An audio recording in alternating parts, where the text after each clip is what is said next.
আমার নাতি মুহাম্মদ এতিম, যে মায়ের পেটে থাকতেই বাবাকে হারিয়েছে।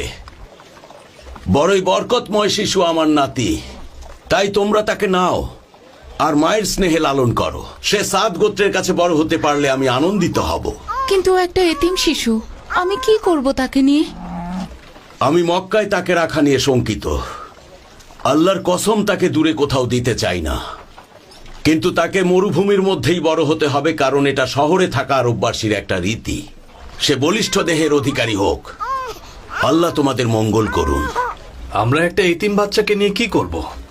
আমরা খুবই গরিব, অনর্বর ভূমিতে বসবাস করি।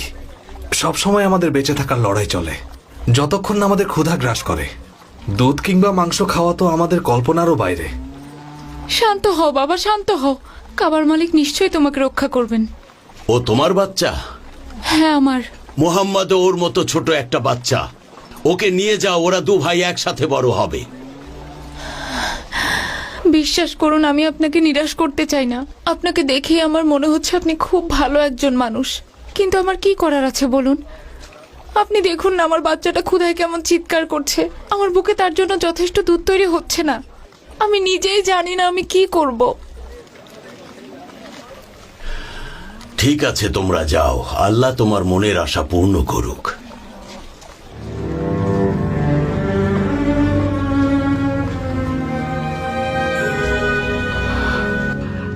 আমার বাচ্চাটা। এতিম হওয়াটা একটা শিশুর জন্য অভিশাপের মতো।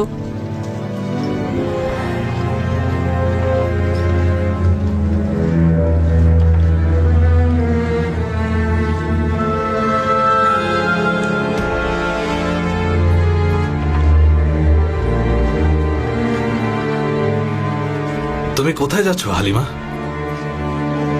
এভাবে শূন্য হাতে এখান থেকে ফিরে যাওয়াটা আমার ঠিক মনে হচ্ছে না।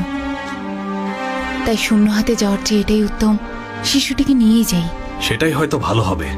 কে জানে, আল্লাহ হয়তো এর চেয়ে বড় প্রতিদান দেবেন। আপনি অপেক্ষা করুন, আমি তার মার কাছে গিয়ে তাকে নিয়ে আসব। বাচ্চাদের দেখাশোনা করতে সাইমা আমাকে সাহায্য করতে পারবে। সে সাত গোত্রের মধ্যে বেড়ে উঠবে। তাড়াতাড়ি যাও হালিমা, আমি এখানেই অপেক্ষা করছি।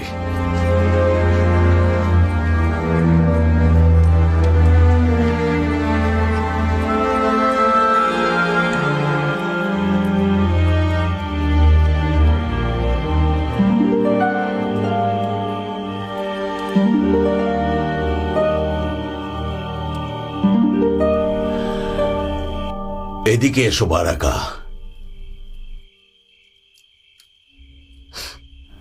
এখানে বসো।